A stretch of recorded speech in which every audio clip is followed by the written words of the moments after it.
Hello, good morning from Mexico. How are you Hi, guys? James. Look, you all right, mate? Not so bad. Not so bad, mate. Nice. It's nice to know that you're here, Terence. Yep. Yeah. How do you like the music? Yeah. Very nice. Very nice. I've heard it before. I don't know what it's called, but I've heard it before. Very nice. Yeah, it's um adagio, Yes. adagio of strings. Yeah, really good one. And this is a contemporary guy named Hauser. Right. And Yes. I think he's from the Czech Republic. I think Right. to check that data. But anyway, how are you, Krista? How are you, Katie? Welcome. I this music is known, but I don't. I try to think who was the composer and what it is. So anyway, Yeah, it's I remember who's the main composer of Adagio for strings, but the one that we were listening to was Hauser. yeah, we both don't can get the name. Okay, so it was nice. Yeah. That was pleasant. Mm. All right. Um, close And here. we have prayer today. Yeah, we had prayer. Okay, my friends. So it's 11:05. So we better begin. This chapter is a really good chapter. We'll see what's going on. All right. Good morning. Gabriel wanted to share something.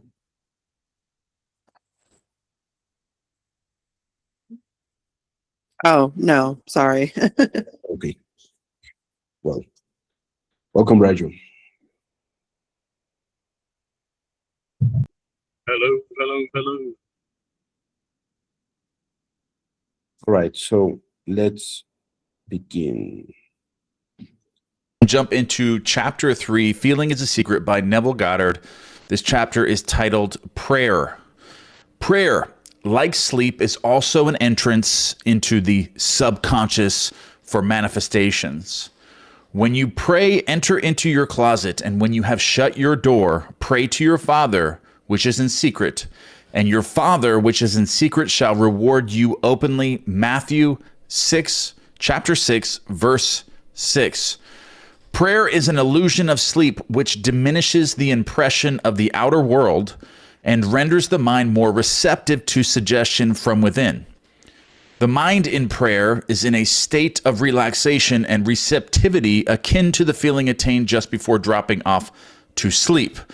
So what prayer is doing is basically it's a meditative state where your outside world starts to disappear. You start to go within yourself and create your own world from within your own imagination, within your own feeling states. By disconnecting yourself from the 3D world, you're shutting your 3D world off and you're going within yourself and creating your own world and your own feelings. That way you can manifest that and impress, have an easier time impressing the subconscious mind with a new feeling state, or already having, doing, or being something that you want to accomplish or something you want to manifest into your world.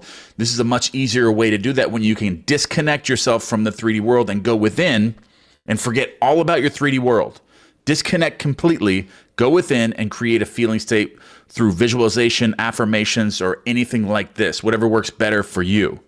So prayer is not so much what you ask for as how you prepare for its reception. Whatsoever things ye desire when ye pray, believe that you have received them, and ye shall have them. Mark 11:24. So what the Bible was telling us, it was giving us clues on how to manifest and create anything you want in your world. Whatever you desire, whatever you want, believe right now that you've already received them, that you already have them, and then you shall have them. It's giving us clues all through the Bible All through the Bible is giving us clues how to use the law of assumption, how to manifest things into your world by taking in that frequency, that vibration, or that feeling state that you have already received the things that you want in life. You have already received them, and what would you feel like had you already received those things? And that's what you do when you go into prayer. You don't go into prayer asking God or asking the universe or asking the subconscious mind for something that you want, because that is not what the instructions are in the Bible for us. You have to, whatever you want, whatever you desire, you must go into prayer as if you have already received those things, and then you shall have them. Mark 11:24. It's written out for us in the Bible. These clues are there. Do not ask. You assume the feeling or the frequency or the vibration that you already have these things. And you go into prayer, you go into the drift, and then you impress the subconscious mind with that feeling that you already have these things. And then when you impress the subconscious mind with that feeling, then the subconscious mind is going to express that impression that you gave it into your world. It's going to shift realities. It's going to turn you into the version of yourself that you need to be in order to get those things, or it's going to open up lots of different doors for other people to come give it to you. But either way, you're going to get it, whether you change yourself, whether you go through failures, whether you go through trials and tribulations in order to develop yourself, in order to get those things, or you have other things, other doors open for you if you already have that conception of yourself where you're disciplined and you're ready for this amount of money or whatever it is that you're trying to receive. Okay, so once you impress the subconscious mind with already having something, you're going to get it if you land it right during prayer, and all of these clues are laid out for us in the Bible. All right, so the only condition required is that you believe that your prayers are already realized. All right, so I'm going to break this down very, very clearly, because what Neville Goddard says here is very important and it's very simple. But I'm going to make this even more simple to understand, okay? Because this is the only condition required for you to manifest anything that you want into your world. The only condition is that you believe right now that you already have those things, that those prayers, your prayers, the things that you want are already realized, that you already have them. That is the only condition required to pray successfully. That's it. The only condition is that you already believe, that you believe right now that you already have those things. That's it. That is it. So your prayer must be answered if you assume the feeling that would be yours were you already in possession of your objective. The moment you accept the wish as an accomplished fact, the subconscious mind finds the means for its realization. To pray successfully, then, you must yield to the wish, that is, feel the wish fulfilled. So yield to the wish. And this is a big part of prayer right here, is yielding to the wish. And that's why you're supposed to go into this meditation, this meditative state or prayer, and disconnect yourself from your 3D world, because then you can connect with it, and then you can just think about it. You can think about, what it would feel like had you already had these things, because you're disconnected from the 3D world. You're now in your own world, living in your own world, disconnected from everything, knowing that anything is possible to you. Anything is possible to you in this state, in this meditative state where you're disconnected from your 3D world, and then you're yielding to it. You're just accepting it as an accomplished fact right now, and how would that feel? And you're doing this in an effortless way because you're just connecting with it and you're having a good time doing this. Don't force it. You're yielding to the wish as an accomplished fact. All right, so the perfectly disciplined person is always in tune with the wish as an accomplished fact. And this comes down to how disciplined is your focus? How disciplined is your focus, and how developed is the muscle of your mind? Like doing the leaf exercise, doing the reverse exercise that Neville Goddard points out in The Power of Awareness. If you can do those things, you practice those, that develops that part of the mind where you can easily be perfectly disciplined and always be in tune with your wish as an accomplished fact, no matter what's happening in your 3D world that's contradicting that. These are the type of things when you have that muscle of the mind where you can stay focused on this one thing, which is the feeling of your wish fulfilled. No matter what's going on around you, the distractions in your world, you're able to focus on this feeling with laser-like focus because the muscle of your mind is so developed. Because when you do the leaf exercise, you're counting the leaves. You're not letting your mind be distracted or running off somewhere else. You bring it back. You're bringing it back 70 times 7. 70 times 7, you bring your mind back to that leaf over and over and over and over. And then that trains your mind to then stick and focus on the wish fulfilled. Once you find that wish fulfilled, you find that feeling of it, you capture that feeling and you focus your attention on that and what it looks like, what that would look like, what would that feel like, and then you hold on to that with your attention as a perfectly disciplined mind, always in tune with the wish as an accomplished fact. And also the perfectly disciplined person knows that consciousness is the one and only reality, and that consciousness is an illusion, that it's a hologram, it's a high-tech simulated game that's projected from inside of you out to the screen of space. So it's basically just a movie that it's not real. It's not a real world. So the perfectly disciplined person studies this and they remember that. They know that. So when they go through their day and they deal with interactions throughout their day, they know that this world isn't real. And the only thing that's real is holding on to the feeling of already having the thing that you want. That is that should be your main focus if you are perfectly disciplined. And know that consciousness is the one and only reality, and that ideas and feelings are facts of consciousness and are as real as objects in space. Therefore, the perfectly disciplined person never entertains a feeling which does not contribute to his or her happiness, for feelings are the causes of the actions and the circumstances of his or her life.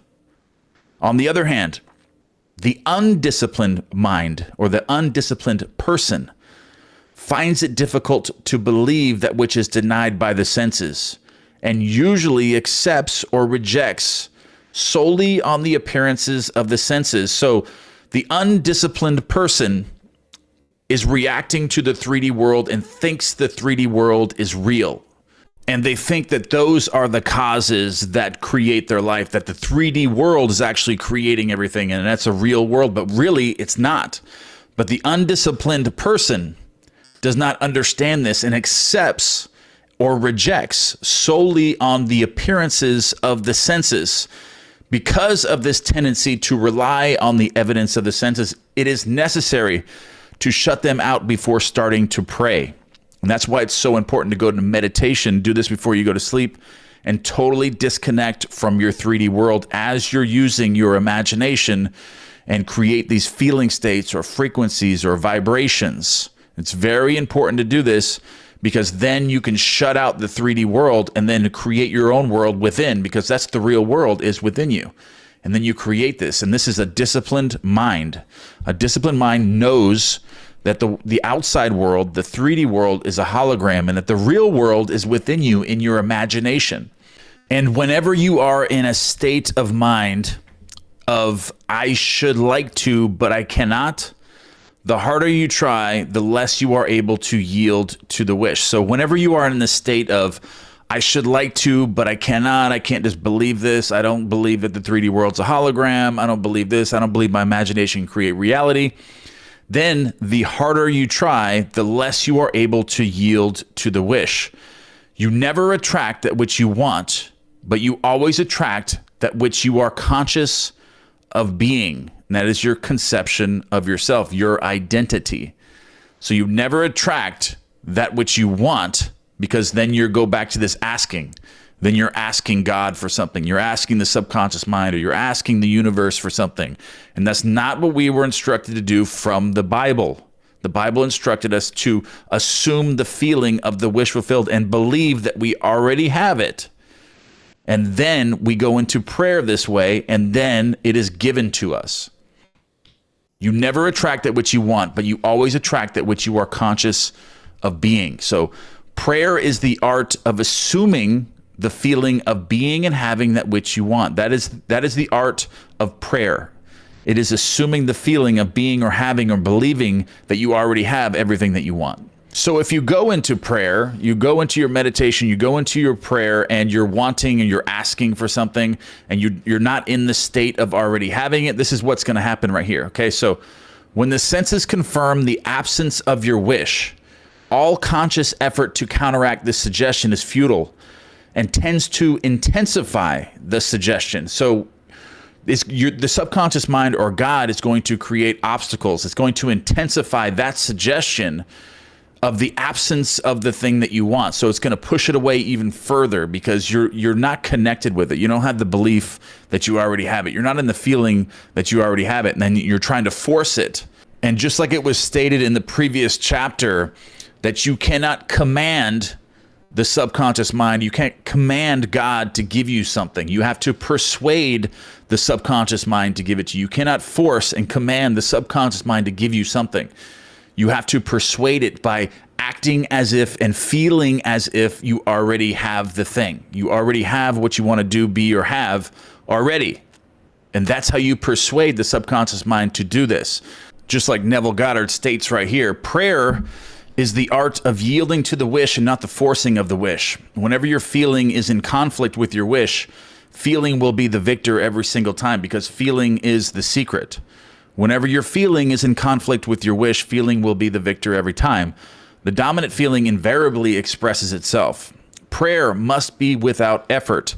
In attempting to fix an attitude of mind which is denied by the senses, effort is fatal because if you're using effort, then you're not in the state of already having it because once you have it, you're no longer forcing anything. It's no longer, you're connected to it now. You are it. You are the thing now. That is your identity.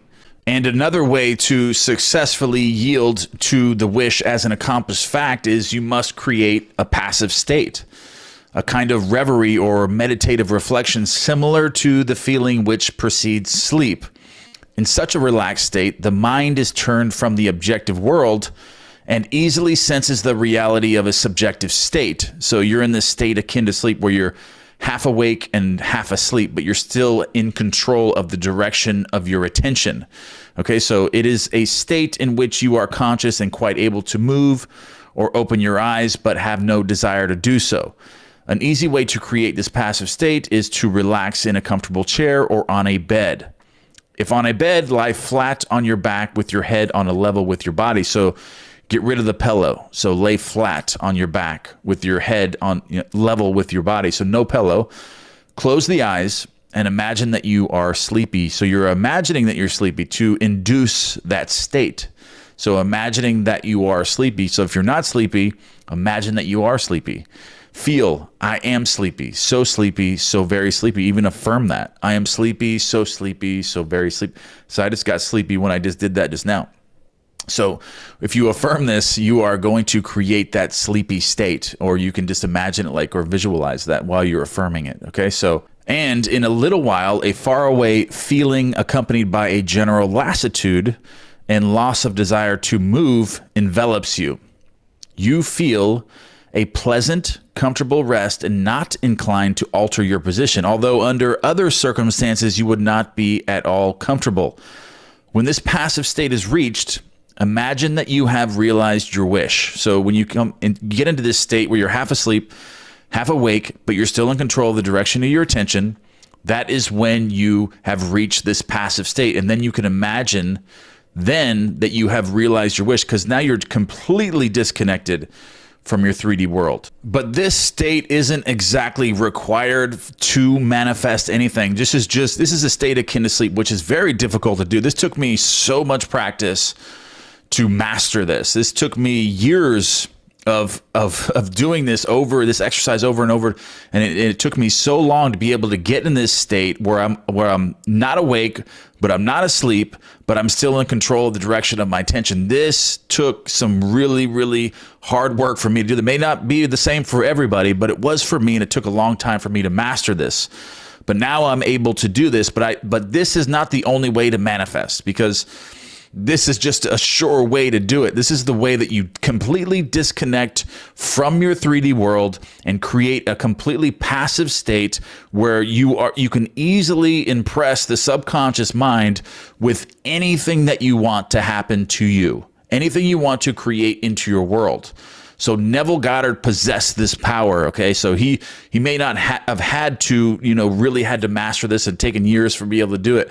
He doesn't talk about that, but this is a very difficult, at least for me it was, but it took me years to be able to master this technique right here, to be able to get into the actual state akin to sleep. But it can be done, but you can manifest other things and anything that you want by just affirming or visualizing as you're going to sleep over and over and over, because eventually you will, if you start visualizing in an odd position, eventually you will get into this state anyway. So you can just start visualizing, or you can start affirming as you're just laying down and getting ready for sleep. And as you're doing that, you're going to take that feeling into this passive state on its own.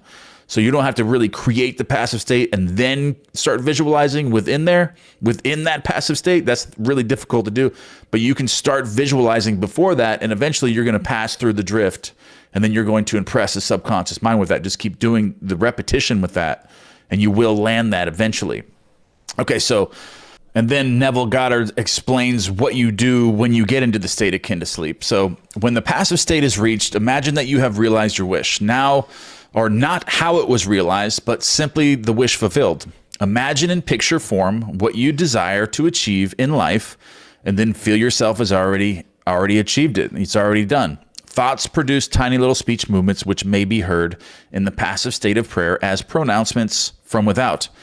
However, this degree of passivity is not essential to the realization of your prayers. All that is necessary is to create a passive state and feel the wish fulfilled. So he's admitting there that it's not the only way to manifest, okay? That's just one way you can do it, and if you can do that, you can create anything that you want. There's nothing that can stop you, and you can actually see results, very, very quickly in your world if you are able to master that and really get into the state akin to sleep in that passive state, and then create your wish fulfilled and create that feeling state. It will come into your world like absolutely 100% every single time. So, all right, so all you can possibly need or desire is already yours. You need no helper to give it to you. It is all yours right now. Call your desires into being by imagining and feeling your wish fulfilled. As the end is accepted, you become totally indifferent as to possible failure.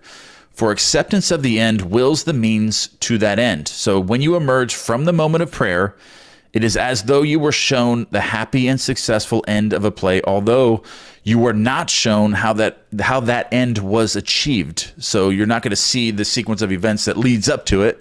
You're going to come out of this and you're going to feel that end, that successful end of the play. And you're shown the successful end of that play, but not how it happened, just the end of it. And this is also goes back to the shocking time sense and the positron. So when you go into this passive state, when you're half asleep, half awake, but you're still in control of the direction of your attention, and you create this feeling, and you're shown the end. That's when you shock that positron, which Richard Feynman won the Nobel Prize for. They actually photographed it in the cosmos. And you actually have so many of them in the brain at all times, so many positrons. So when you activate one of those in the future, you're led to that. So when you actually feel that in this passive state, you feel the end and you make that real in this passive state, then you shock time sense, and then everything in your world shifts. There's this big shift, and then you're led. Then there's going to be a sequence of events that are going to lead you right to that moment that you created in this passive state. And that's how this works.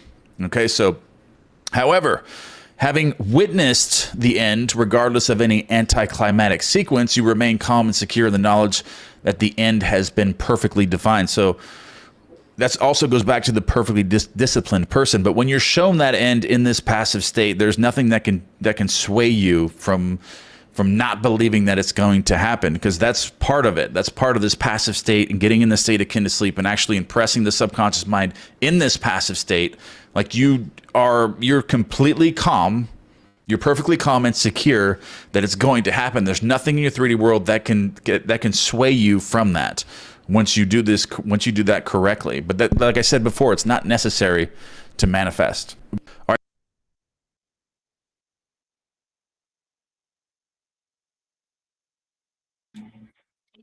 All right, my friends. So that was pretty much it. regarding prayer. Really good lesson. Really good part. Mm, I took some notes. For example, the only condition required is that you believe that your prayers are already realized. I like that one. And yeah, pretty much it. But what do you think, guys? Do you have those? Anyone has a question? Somebody wants to share a thought, a quote, or something?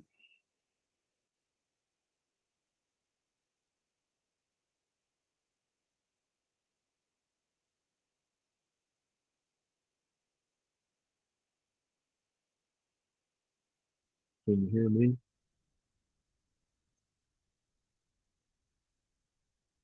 Can you hear me? Yes.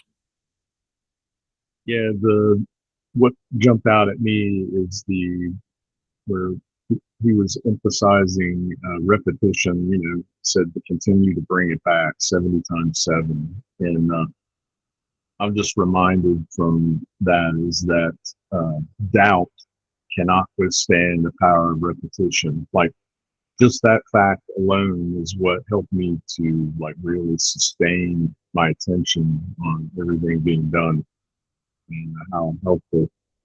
Like sometimes you read things and you learn things that it actually feels therapeutic, right? Like that's something that helped me in my on my journey. So,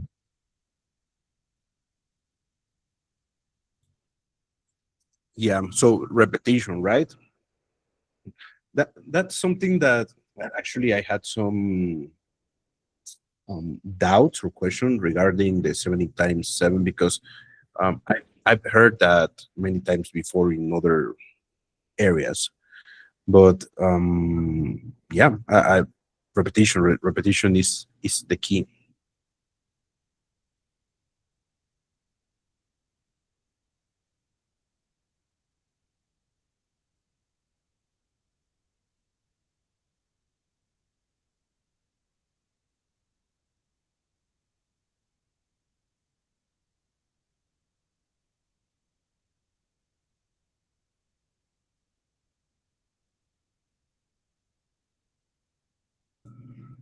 Other part that I really enjoyed was prayer is the art of assuming the feeling.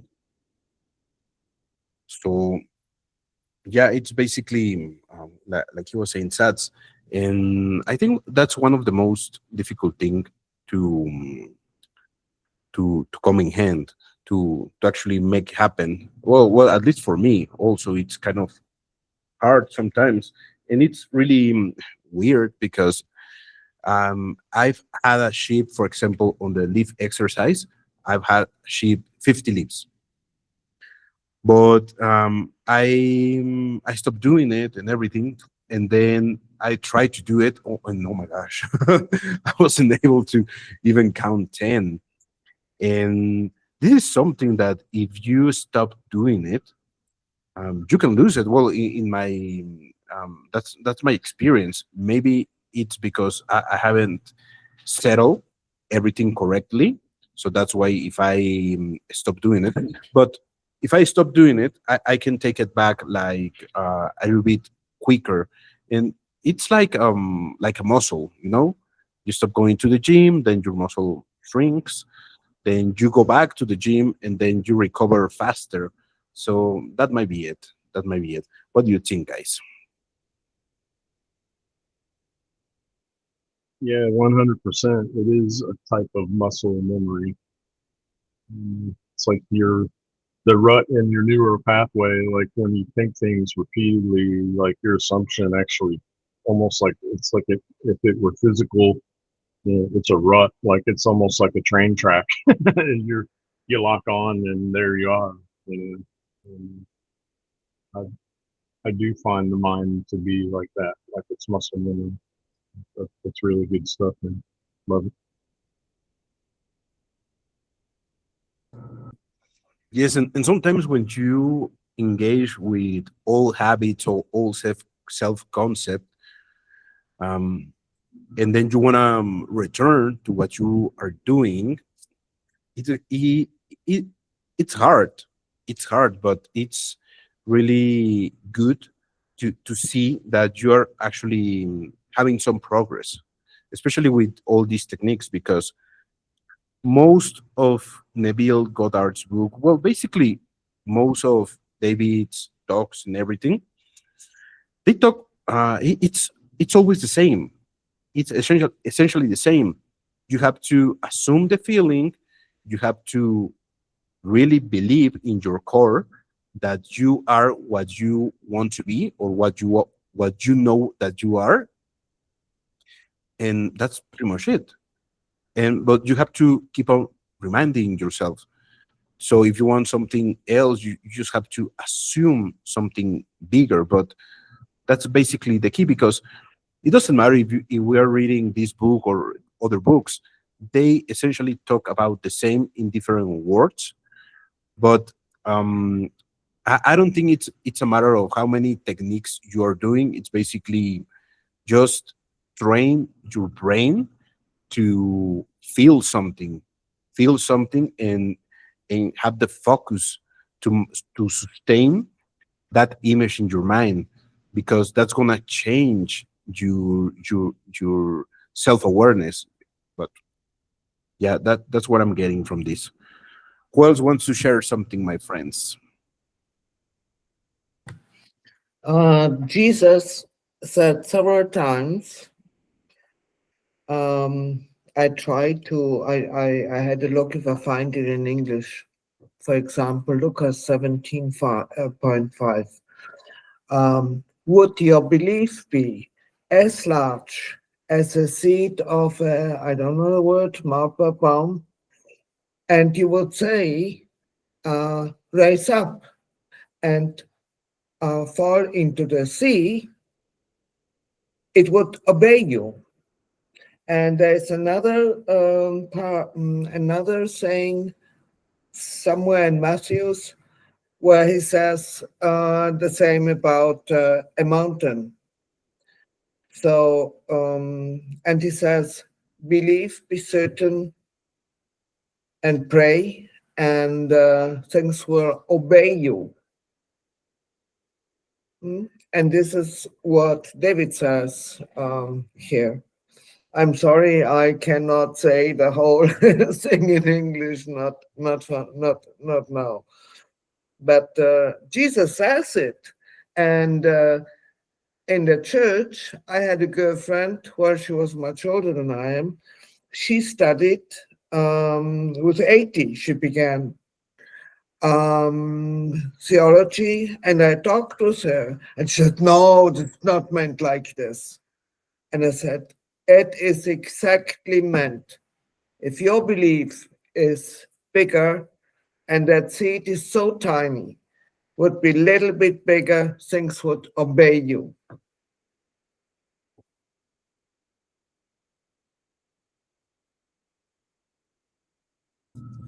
Yes, you are correct.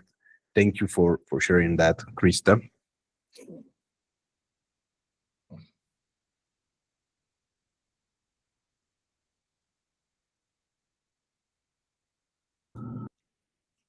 Right.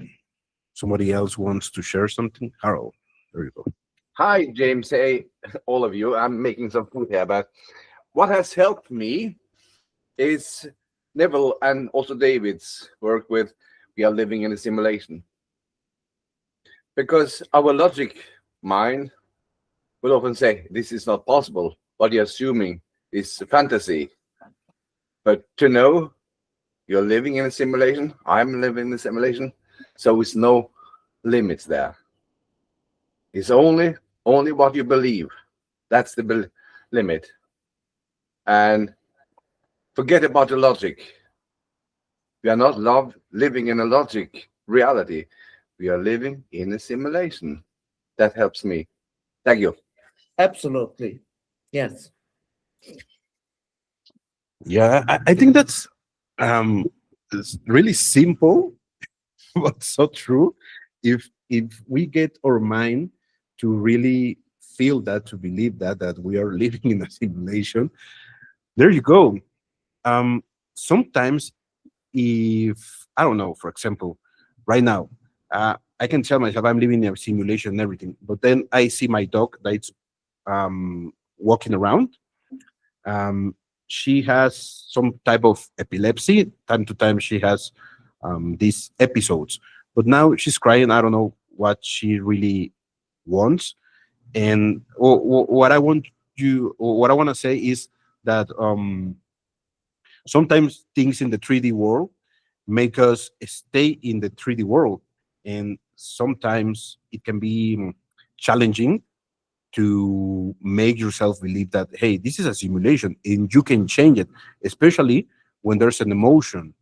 I've been trying to do something regarding my dog's health, but oh my god, it's really emotional because she's been with me for the last 12 years, so she's like my kid, she's like my daughter, and I feel really bad.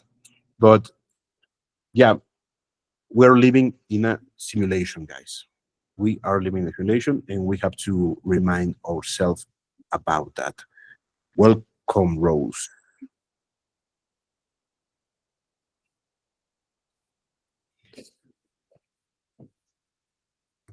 So we're talking about chapter 3, prayer. And just to let you know, from this book, feeling is the secret. And I don't know, have you read it, but probably yes. And we're just discussing random things. If you want to share something or somebody wants to share something, the mic is open.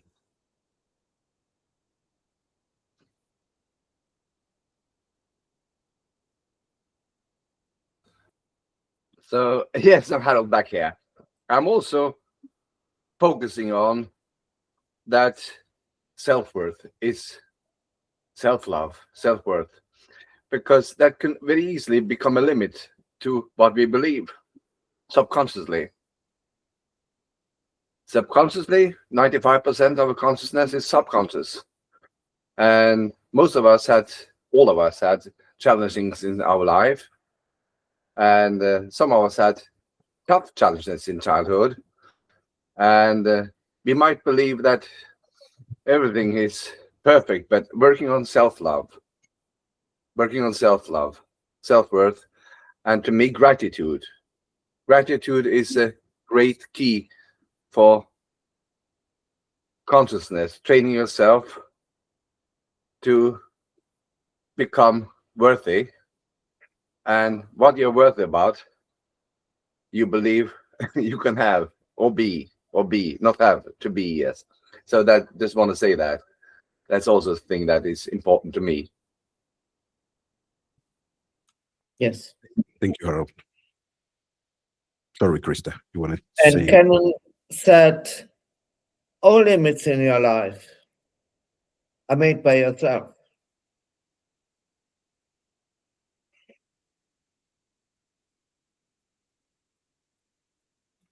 Yes.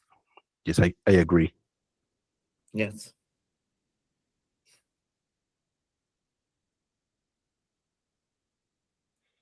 Nice. Who else want to share something? Most of us that are here, we've been learning this for a time. So I really like um, what Harold has to say, Terence, and all of you guys, because you're really knowledgeable about these subjects.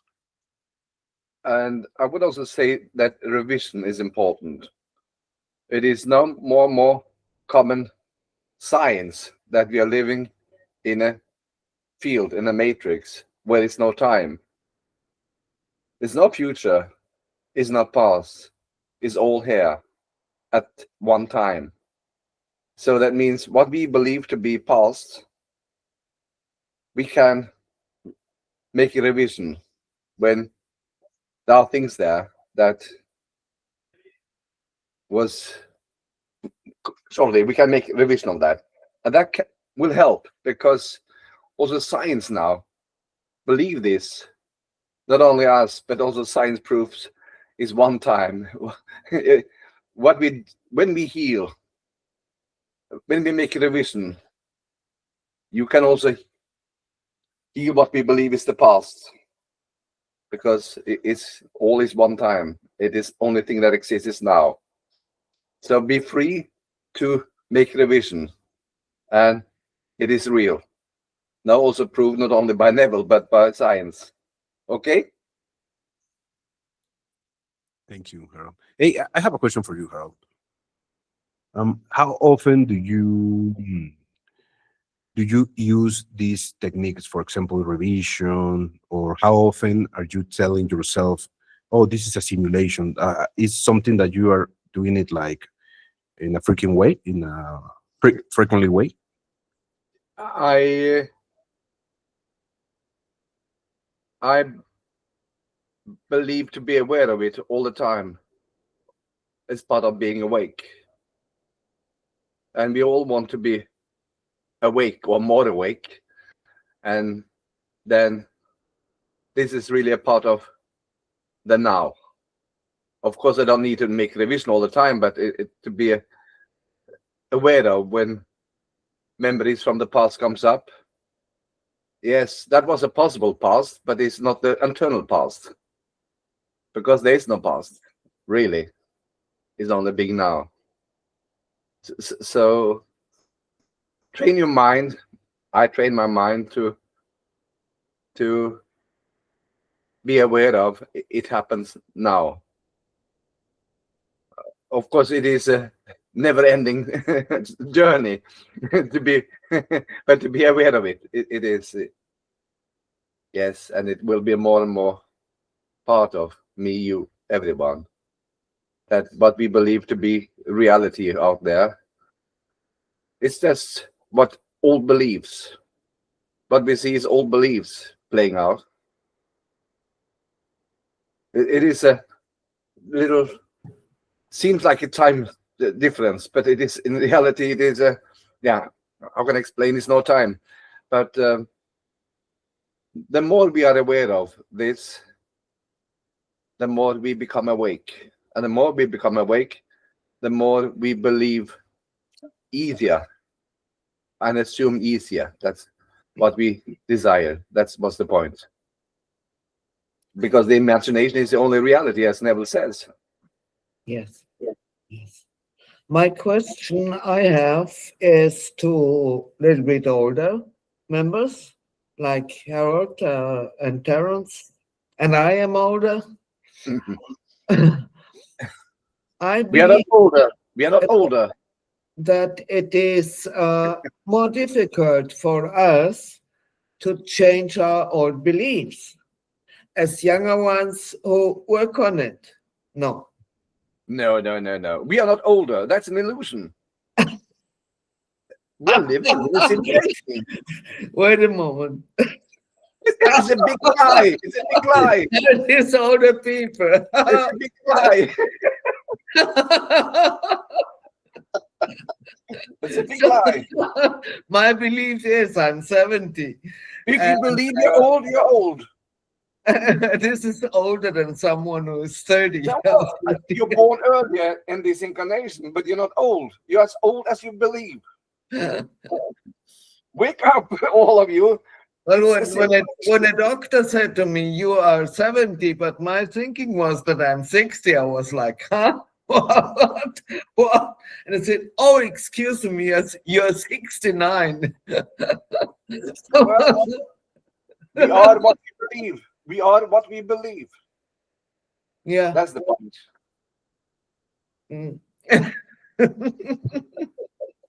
You can see at your birth certificate, I was born then. When someone asked me how old I am, I said, "You want to ask me how young I am? I'm mid in my life." Yes. Yes. So Yes. Maybe we become 1,000 years, which I don't want, really not. So we are okay. what we believe. We are living in a simulation. It's imagination. We are what we believe. That's the point.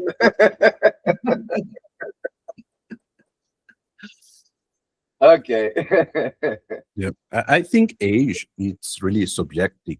Subjective, because yeah, maybe the biological phase, age, and everything says something, but at the end, how do you feel? And since time doesn't really exist, so that's also something really important, because we're living the same moment, and probably we are only here right now, and this is just like a vessel, just like a vessel.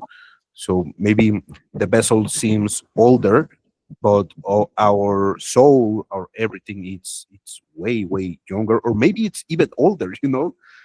But I Yeah. think that's the magic of being here, right, my friends? Who else wants to share some thoughts here?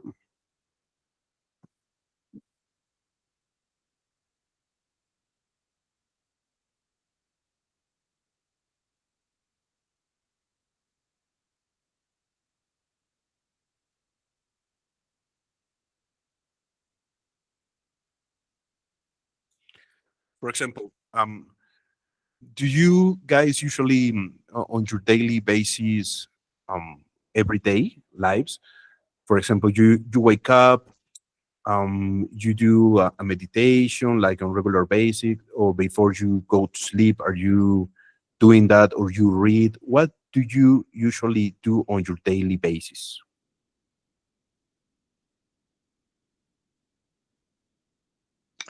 I do meditate on a daily basis, maybe as long as I can, 2, 3, maybe even 4 times a day.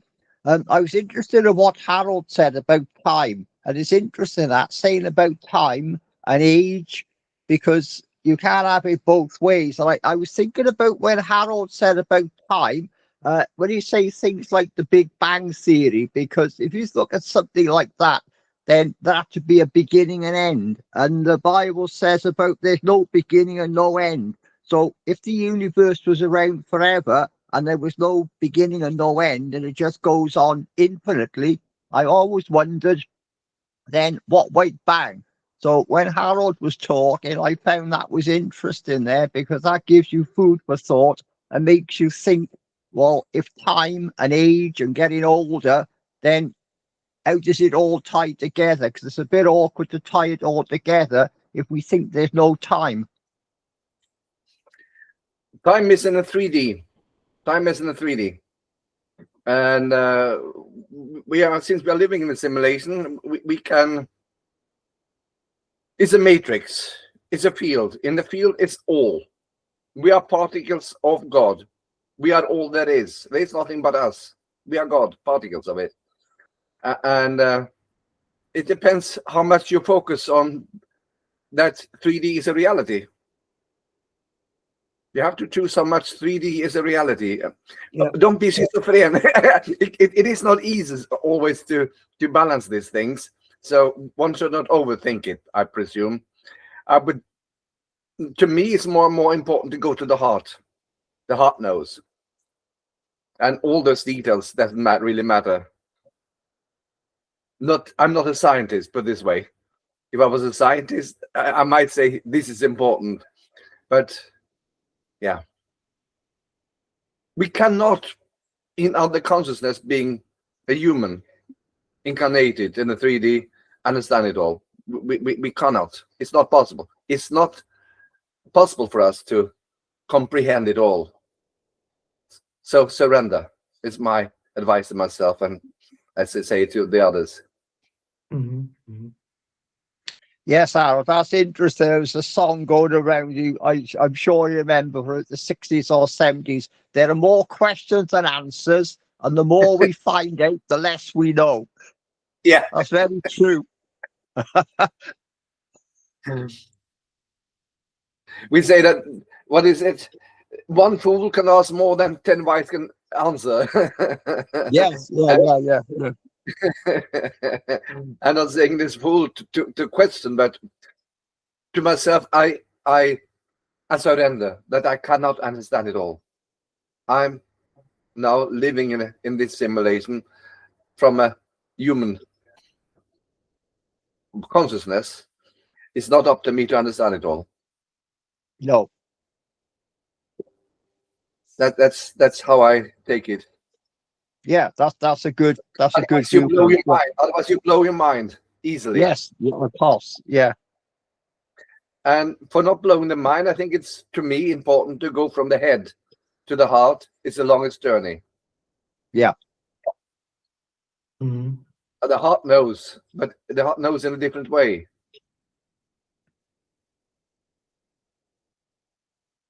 Most people think the answer is in the head, but it's not. Mm. But Uh, I believe my old boss. Comes down to intuition, don't it? I think that what you say, coherence between head and between heart and head is the ideal. Then put it this way, when the heart is communicating from, we have 50,000 brain cells, brain-like cells in the heart, and so it's really the heart that tells the brain, but we have to connect with the heart, and it's very easy for humans to be in the brain. Yeah. Because the 3D stimulates the brain. And people are, everyone, we block our heart more or less because of experiences, pain. Yeah. So that's how I look upon it, okay? We also need to block our gut. We have a lot of neurons that connect to our heart and our brain from our gut. So that's a very important connection as well. And if you look at it, it's all in alignment. You go from your head to your heart to your gut, all in alignment. It should be in a line. It should be connected. It should be flowing. It should be communicating. It should be giving you the feelings. If you don't connect to your gut, you don't know intuition as well. And so that's a very important one, a piece that you need to bring into your body and embrace and like clean out. And I don't know how else to describe it. Yeah. We have 7 chakras at least, so yes, bring them in line, yes. But to me, the heart is getting more and more important. That's my personal. Racho wanted to say something. Oh yeah, sorry. Yeah, my old boss said something during a meeting one day that had me laughing because it's so true. When he said, "We didn't know what we didn't know until we didn't know it." Yeah, that's a good start, not knowing. Yep. So it's like just persist, right? Keep going. Yeah. We have the saying, the more you know how little you know. I agree on that. Yeah. Only ignorance believe they understand it. The more the deeper you get or higher you get, I think we have to surrender to that. We cannot. It's not possible for a human mind, consciousness to catch it all. I think Neville Goddard did great, but even him, I presume he would say the same. I presume. I think also another piece about like we didn't know what we didn't know until we knew it, or whatever the phrase was, is that we should also keep in mind to be gentle on ourselves because we don't know everything and we're not meant to know everything, and that's okay. And like just accepting that and just being like, we gotta have to like turn off our intellectual mind sometimes to that wanting to know constantly. Like it's always going sometimes for some people, and we've got to learn how to like, okay, calm down, it's gonna be okay, we're safe, and turn that intellect off. I don't have to know every little detail, it's gonna be fine. And something's got me, it's got my back. I'm supported and I'm loved. And like being able to go from that analytical mind to that emotional mind, I feel like is very hard for people, especially with like as much as like sciences and things like that, and like analytical mindsets have been pushed onto people. At least for me, I'm a scientist in my background training, so I was, shown scientifically, logically, and then I had to come from that logic and then approach it and then learn the emotional aspect. Mhm. Yeah, that makes sense, because if we were meant to know it all, we know it all when we come here, and we wouldn't have to find anything out or learn anything.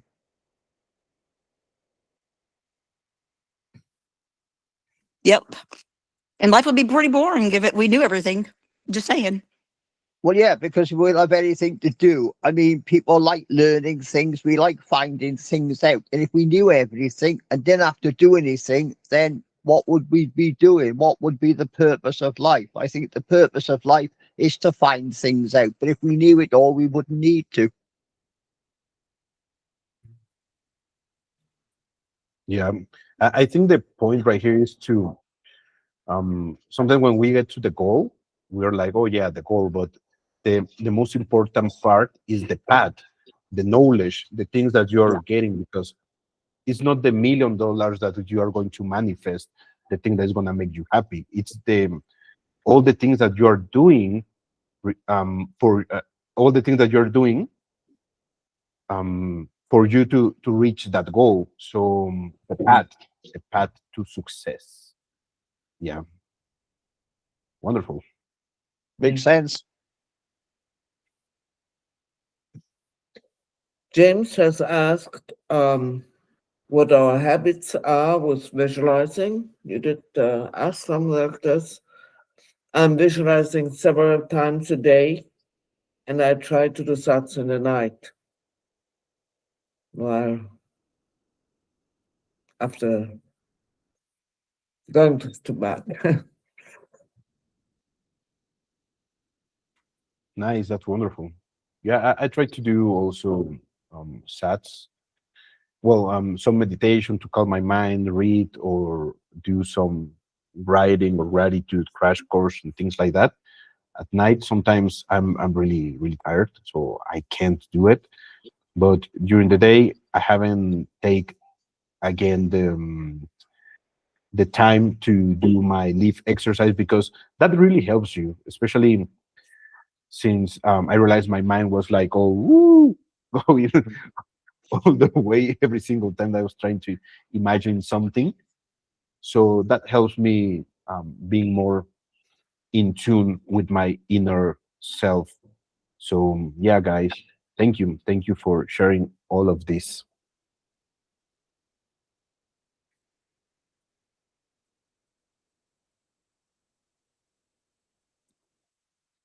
I will add one other thing about you were asking what our routines are. And for me, I usually like meditate in the morning, and then, but my whole day, I have been trying to incorporate the idea of like, reminding myself like, okay, well, I can change this, I can do this because, I am a powerful creator. I'm part of God. And that power has been given to me because I'm a child of God. And so it's not just like a meditation in the morning, it's a meditation throughout the whole entire day. You have to like continue that mindset throughout the whole entire day. I'm sure y'all understand what I'm saying, but I'm just pointing that out. It's not just a one-time thing. It's like constantly, and like trying to tweak it throughout the day, and like figuring out, oh, I might feel this emotion pop up. Well, okay, well, why is that emotion there? And like, let me like look a little bit and then figure out, well, okay, but how can I take that emotion and change it into a more positive one and redirect that energy how I want to? So I don't know if that makes sense to people, and like constantly try to do that throughout the day. I'm not perfect at it, obviously, but do other people do that? Like where you find like a situation and then you try to take that energy and, you embrace it, but then you also use that to transmute it.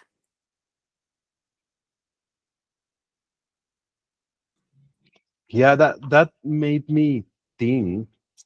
I don't know if you remember. Take care, Rayo.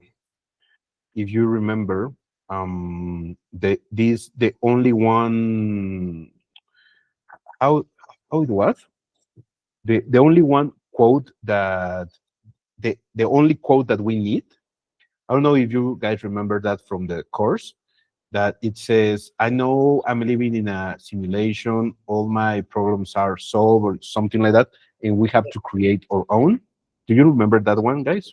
Yes, yes, Yeah. I do. So rem- I, I remember that I used to be repeating that maybe every I had an alarm, and that helps you a lot And it to also says you don't have to be afraid. yeah, something like that, and you have to make your own and everything, and those kind of things help you if you do these small things like every single during the day. If you put some effort and you remind yourself of these things. Thank you, Rose, for bringing that out. I'm just Okay. saying, after some time, after doing it for a while, it will become naturally, and like it will just be like you'll feel that emotion, and then you'll just start to go into like, okay, where do I feel it in my body? Or at least for me, that's how I handle it, because I feel it in my body, and your emotions do store in your body. That's where they, in the 3D, and that's why people get sick, because like those diseases, those emotions get stuck, and they form the cyst or the cancer or whatever. And so you got to feel it in your body. At least this is how I do it, because it works for me. It might not work for y'all. You could try it, see, feel it in your body, embrace it, and then you can also start dissipating it, and then choosing the emotion that you want to replace it with. So let's say you feel anxious and you want to say, okay, where am I feeling anxious? I'm feeling it in my chest. And then just start meditating in that area, feeling it open up, using your heart, like Harold said, it's very important. And then just kind of letting it go, and then thinking about, okay, well, what's the next emotion that I would like to have instead? Would that be joy or peace? And then just feeling the emotion and letting it come Very in. good to say. Yes, I love what you say. Mhm. It would be great. I try to visualize with open eyes.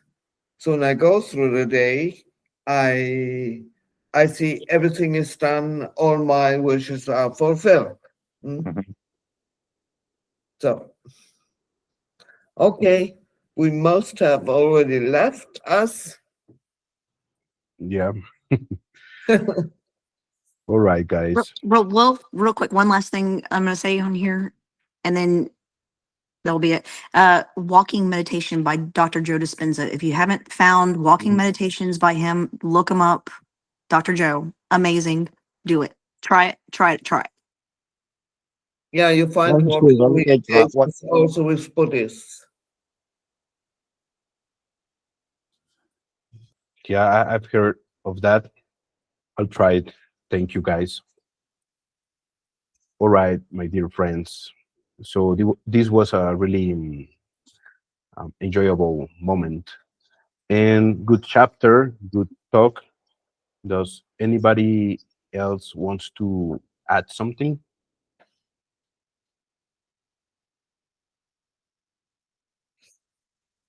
All right, my friends. So I guess we'll see each other on Friday. I was thinking for Friday to take again the knot technique and talk about the ladder exercise, because I think it's good to start with the basics again. Yeah, So sure.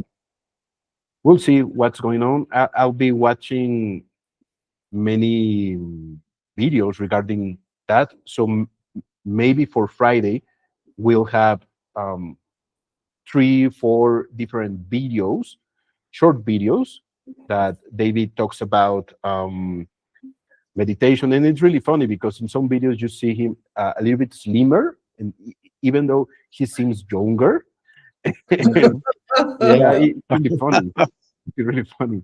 So yeah. you'll see, and his voice is different in some of the earlier videos, and he seems like jumping around, like I don't know. He seems Mm. that he's enjoying life. You know how David is, but we'll have many videos prepared for Friday, so I'm getting everything ready. So it's gonna be a good challenge Friday. Okay, and Friday I'm back home because I'm Nice. traveling for the time being and I dislike it. Yeah. Okay, See you All on right. Friday. Okay, cheers, Take James. care. Catch you Friday. Bye, mate. Bye, Yeah, all. thank you. Cheers, Bye. mate. Bye, Cheers. James. Bye. Bye.